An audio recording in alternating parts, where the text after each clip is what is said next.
Hello, I'm Megan. This is our first episode, and this is Michelle. Can you say hi? Hi. And today Hey, we're just going to have an interview and talk about Michelle and learn a little bit more about her. And this series is going to be a way that we can go through and highlight different virtual assistants in our network professionally and just talk about the cultural differences and get to know our individual virtual assistants a little bit better. So let's jump into it. I think a lot of times I've been to the Philippines once, but a lot of people have not. So what area of the Philippines are you from? I'm from Davao in Mindanao. Can you tell us a little bit about that? I've been to Manila and Batangas and Boracay, so that's all I know about. But can you tell us a little bit about that compared to those places? Sure, well, a lot of people are afraid of in traveling to Mindanao, but what I can say is that people in Davao are very hospitable, they're very respectful, and we have tourist spots in here as well that you can visit. You can visit Island Garden, City of Samal. Yeah, we have a lot of resorts in there. Oh, awesome. I've heard a little bit about that. That's awesome. And have you lived there your whole life? Yes, I grew up here. Awesome. And before you worked as a virtual assistant, did you commute? Yes, I did. Almost 40 minutes. So tell me about what your day looked like before you became a virtual assistant. What time did you have to be at work? How early did you have to get up? How much of your day was taken up by commuting? So I worked in a call center industry for over 6 years. So since our house is like 40 minutes away from the office, I would wake up like 3 hours before my shift. Yes, 3 hours. Then Wow. I had to prepare. I would be really lucky if I would still catch some tricycles or any like commuting vehicles available. But most of the time we would spend more than 250 pesos. I don't know how much is it in dollars. I think that's how much? $5 for Okay. yeah, $5 just for a taxi, a cab. So Oh, that's wow. actually the reason why I was also I became inspired of seeking work at home opportunities because I want to save time commuting and spend more time with my family. I bet. I can only imagine. I mean, over here, it's much easier to get to work, and still, that's a huge plus if you get to work from home. It's just a huge jump in quality of life, that's for sure. And so now that you're working from home, what does your day look like? Well, I can wake up like 30 minutes. Oh no, an hour before my shift. Yeah, that's awesome. I could make use of that time to prepare, Yes. to take a bath, eat. So I Yes. really don't have to wake up that early, 3 hours. That's such a blessing, such a different way to live, to have a lower stress morning and evening. It Um, is. I love to hear that. What do you love most about working from home? Aside from I'm able to spend more time with my family, especially with my daughter. I have a 2-year-old daughter. Oh, that's amazing. Yes. So you have one child and she's 2? Yes, exactly. And, it's just really a privilege given that I can make use of my existing skill set while, enjoying the comfort of my home. So, yeah, that's what I really like about work at home jobs. Yes, I resonate with that as well. I am a mom and it is such a gift. And, in a day and age where women almost always work or very often work, it's so hard to split your roles in your life. And it is such a gift to be able to at least be home and around and not True. spend all that time commuting because you only get them at that age once, right? Exactly. Okay. And do you have any pets? No, I don't have pets. Unfortunately, my daughter's allergic to pets, so we don't have pets at home. That's fair. All right. When you started working for US based companies, what was the most surprising part? They really value time, That's the only thing that I can think of because I've been a team leader and we would have call calibrations with our clients weekly and even business reviews. And you can really see how serious and transactional, not that transactional, but they're really much more focused on the purpose of the job. And yeah, they really value their time. If they say that they want this to happen on this specific deadline, I mean, you really have to make it happen. Yeah. Yeah. I feel like with time in general and time management and urgency, you can see a very big difference between cultures for sure. Many different cultures, like they say, I don't know personally, but over in Europe, people take longer to eat. They take a longer time to like, they enjoy things, like whereas in the US, we're like, just get on to the next thing all the time. So yeah, I've heard that about the culture. So.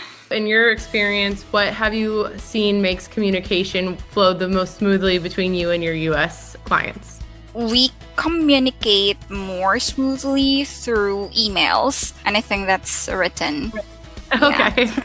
Maybe I could see that for just being able to digest like what's there and you're not on the spot. Yeah. That makes sense. If a client was nervous about hiring internationally, what would you say to them to reassure them? Well, if they would really not be that confident in hiring people internationally, that's somehow understandable. I would like to emphasize that based on Filipino culture, we are hospitable. We are highly trainable as well. How people, like your culture is very hospitable and very patient. I've seen that, and I can just add to that. Our customer service from a company I've worked with for 8 years. It's a property management company. Our customer service was taken up a huge notch when we started hiring virtual assistants because of the patience and the hospitality that comes with your culture, whereas we get frustrated and impatient much more quickly. So it's a huge asset. That's just one way that hiring internationally can be of huge benefit to your business. So I think that's a great answer. Outside of work, what do you enjoy doing? I love going to the gym. So that has been some sort of a bond that I have with my partner.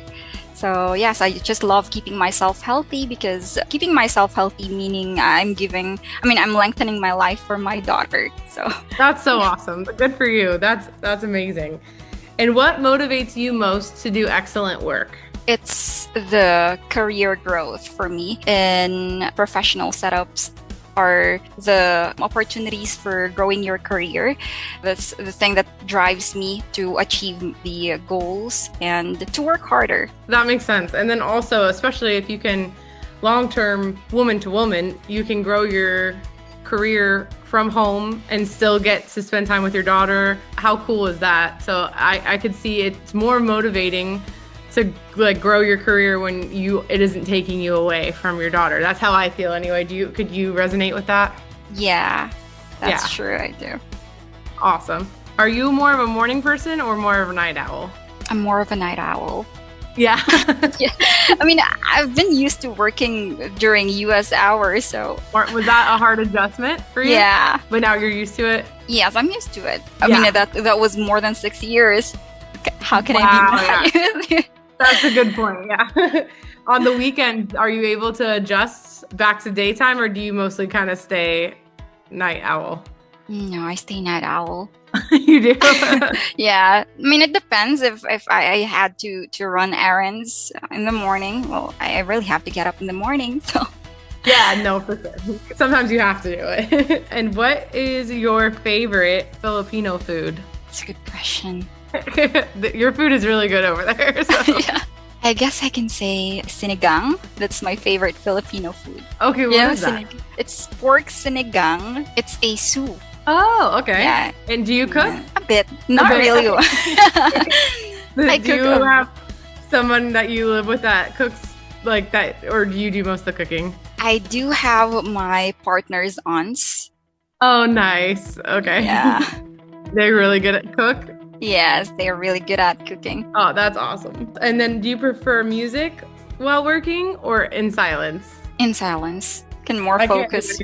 And what would be one word that a client would use to describe you, who you've worked with? One word will be resilient. I don't give up so easily. That's a great one. Can you give me an example of that? I've been from a customer service representative, climbed the ladder to a subject matter expert, and then to a team leader. It had a lot of ups and downs, really. And I had thought about quitting a lot because it was a fast-paced environment. We were always upskilling. But look at me. You pushed through. You didn't give up. Yeah. Yeah, I pushed through. Yeah, I think a lot of times too, people are looking for someone that's kind of their partner in crime. Like my virtual assistant I hired 6 years ago, or maybe 7. It might be 7 now.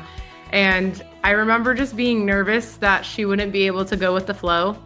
Like I wasn't even really ready for her when I hired her yet, because I was very overwhelmed. I had so much going on. I just needed help.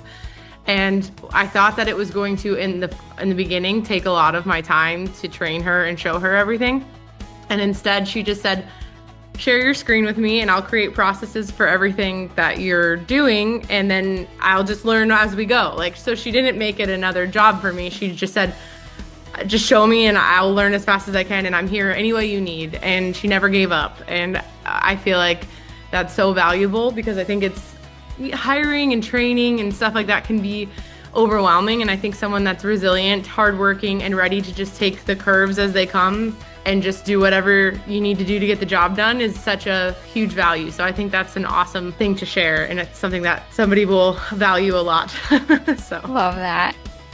I think that's pretty much all of the questions that I have. Thank you so much for giving me the opportunity to talk to you. Yes, of course. Yeah, I hope we get to talk again. Take care. Have a good one. You too. Bye.